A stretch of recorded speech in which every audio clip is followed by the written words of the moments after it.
The man who hit the sinkhole on Riverside Drive back in February is frustrated after being denied compensation from the city for his totaled truck. 2 News Oklahoma's Amanda Slee has the details on what happened.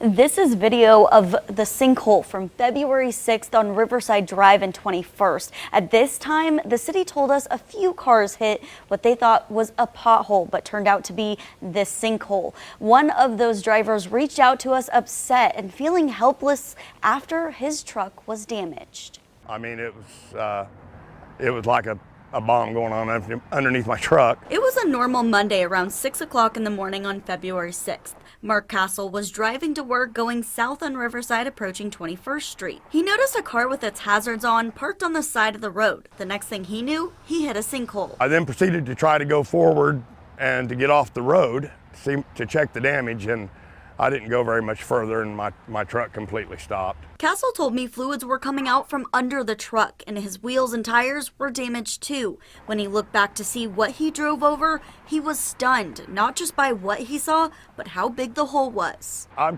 couldn't believe I didn't go in it. Now his family is struggling because insurance totaled his truck and he had to buy a new one. Plus he says the truck had sentimental value. It belonged to my stepdad, and it was a vehicle that they had owned since it was brand new, and I always wanted it, and I told them if they ever sold it, I wanted to buy it, and a month before I bought it, my stepfather passed away. He filed a tort claim with the City of Tulsa in April asking for $30,000. This month, he received a letter of denial. It says in part the city was not aware of and had not received notification of any problem or improper condition at this location prior to the date and time of the claimant's accident. Well, nobody knew about it.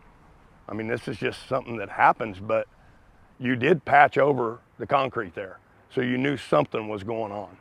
So to say you didn't know nothing, well, I don't know whether that's true or not.